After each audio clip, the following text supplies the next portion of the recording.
This is going to be a semi-brief comparison between the TinHiFi P1s and the Shuoer tape. The first thing that's going to jump out at you is they both look weird as fuck.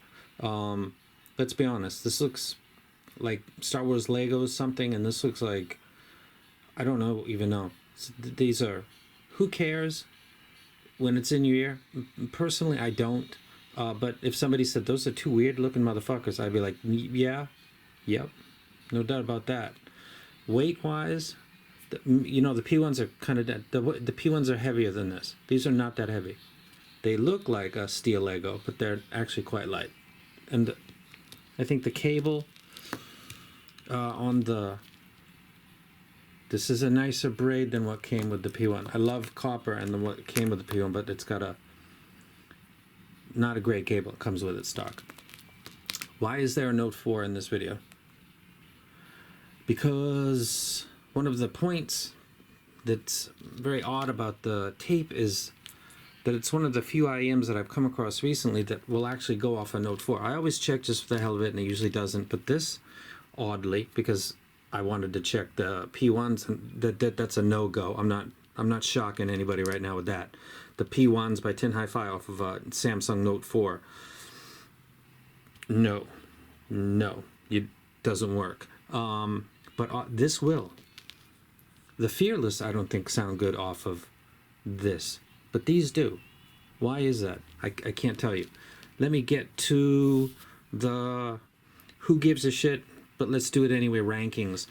In the bass, I give it to the tape. One of the problems with the P1 and this viewer's opinion, reviewer's opinion, this opinion giver's opinion, P1 was light on sub bass and needs energy, power. For example, this. If the DX is going to keep, I'm going to let you, I'm trying to show you off, man.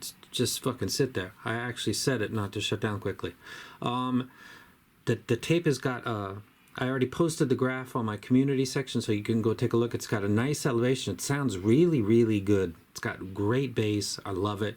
It even sounds good off of the Note 4. So anything better than a Note 4 as far as a source, you should be good as far as getting that bass. And the P1, I won't get into it. It's not a, I thought it was great because of my EX1000, like adjust 55 hertz, but it's if I listen with this on the P1s and I go to, let's say, 60 steps, I was listening to the, so on 50, about 15 steps higher for the P1s on the DX160. It's when you switch it out, it's notable. The mids, because the tape's got elevated bass, it's going into like a soft V or a hard V. It depends on how you look at it. So the mids are not as flat and stable as the P1, so the mids would go to the P1. How does that sound to the ear? You know, going back and forth, something vocal-wise or something sounding slightly back isn't stepping out to me. Like, sometimes that happens, and you're like, these are fucked, and you graph it. Not the case with this one. I don't know why. Maybe it's the quality of the playback. I don't know. But I would say that the P1 graphs, very flat. So I would have to say that that would be better in the mids. I'm using the same tracks that I used before. In the bass would be Tupac, Kendrick Lamar, Black Sabbath, Sweet Leaf I'm using. In the mids I'm using Aerosmith, the piano, Led Zeppelin, cymbals, and also drums I'm using for both of these, and I'm also using E.L.O. And I'm using On the Run for stage.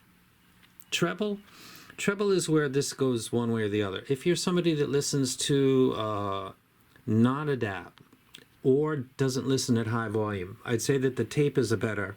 It's got an elevation that's kind of harmonesque. It's a soft bump. There's no jagged, sudden, sharp edges, but it does have an elevation that goes from 1 to 4 and then falls away.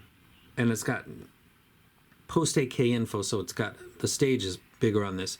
If you like to listen at higher volume, I think that the P1 would be probably better, because that graphed hill is going to get on you. Like, the vocals are going to start to sound too close, in my opinion, if you're listening above regular volume. And that's kind of a personal thing, but I'm a bass head and I tend to listen kind of loud. On the DX160 at about 50 steps, 55, the tape ones are fine. P1s need a little bit more. If you were to volume match these and start to increase, you would notice the treble elevation. So I think it depends on your listening style. If do you listen loud, then you'd probably go with the P1s because it would be a safer tuning. Do you listen kind of regular and loud sometimes, then I would think that the tape would be better, because overall I think it's got a better sound. Stage, the P1 has a very stable graph, and then it's got I can't think of it right off my head, but it falls away, and it's not the widest stage, but it's very clear, and those two things kind of get mashed together. Clarity and stage are things that kind of go hand in hand, like elevated bass and veiled mids or something that go hand in hand. That's usually what happens. The stage on the tape is huge. It's massive. It's really, really wide, and I think that's because after this Harman kind of hill, you've got 3 peaks that start at 8K and just trail off. So it's not a fall off. The information like hi-hats and stuff that comes later, or the completion, the harmonic end of it, the fundamental and harmonic completion of a sonic event sounds complete. The cymbal crash sounds like it's supposed to. Whereas on the P1, P1's got there's a lot of people that love the P1 out there, but the treble is to taste, like the tape is going to be. It's going to be to taste. To my personal taste, I would take the tape over the P1. So score, if I was going to do these, evenly, I'd take these 5/6. If I was going to switch it, then it would be 6/7. But I would think that the tapes are a little bit better than the P1s. Other would be drivability. I already mentioned that, but that's a really weird. That doesn't make a lot of sense, because this sounds super clear, and it's using obviously more than just a dynamic driver by its own exploded design and what it claims it is. It doesn't sound like just a dynamic driver, and it's certainly not. But something that's like a E-stat pseudo hybrid type of, I would think it would take more energy, but these are one of the easiest to drive IEMs I've come across in a long time. So you could use this with in a pinch with a phone. There's a lot of stuff you can't do that with.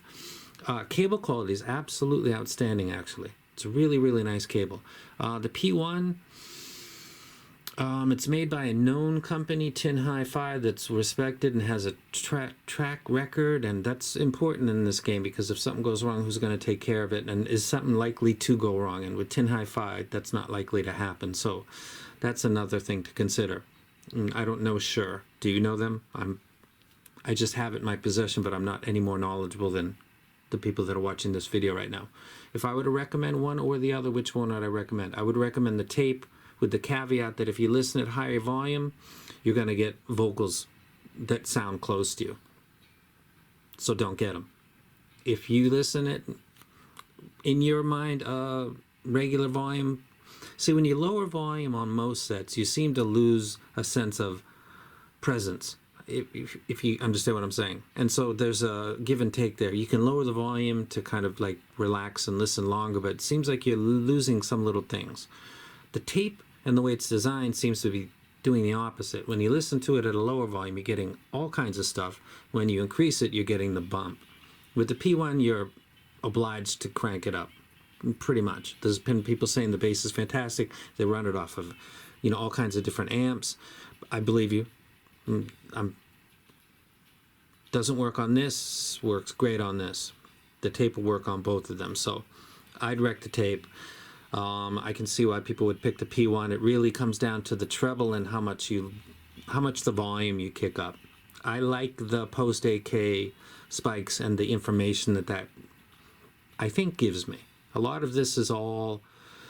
Today there was a forum post and it was talking about like power of suggestibility or burn-in cables, which I don't believe in, but they did a study about pain medicine, and they pain medicine. This is not like, some weird thing. Pain, physical pain.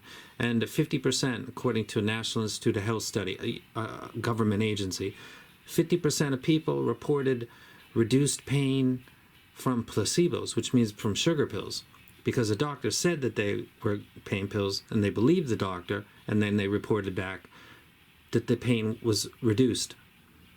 That doesn't make sense, except the power of the brain. So suggesting and saying these things to you is going to influence certain people, and other people it's going to do the opposite because they don't like me or what I like. I would take the tape. I think they're both good, but I don't put the P1 in any of my top lists because of the sub bass is just a little lacking to me, and when I increase the volume to compensate for the drive that it needs, I seem to get not the harmonic experience that I really want, and I backed away from it on the second video before people committed to the drop because I wanted to be clear that I really like it, but you need power and you're going to have to EQ it up a little bit. So if everything needs a little bit of work, then this would need either pull down the treble just a little bit, it's not a spike, it's a hill, or you listen lower volume, you got no issues. And that's my video, and that came in over 10 minutes, I'm sorry. So that's the tape by Shuoer, and that's the P1 by TinHiFi, and I'm out. Shell in my name, to be precise, ripping mics is the light of my life. You frontin' like you trifling, never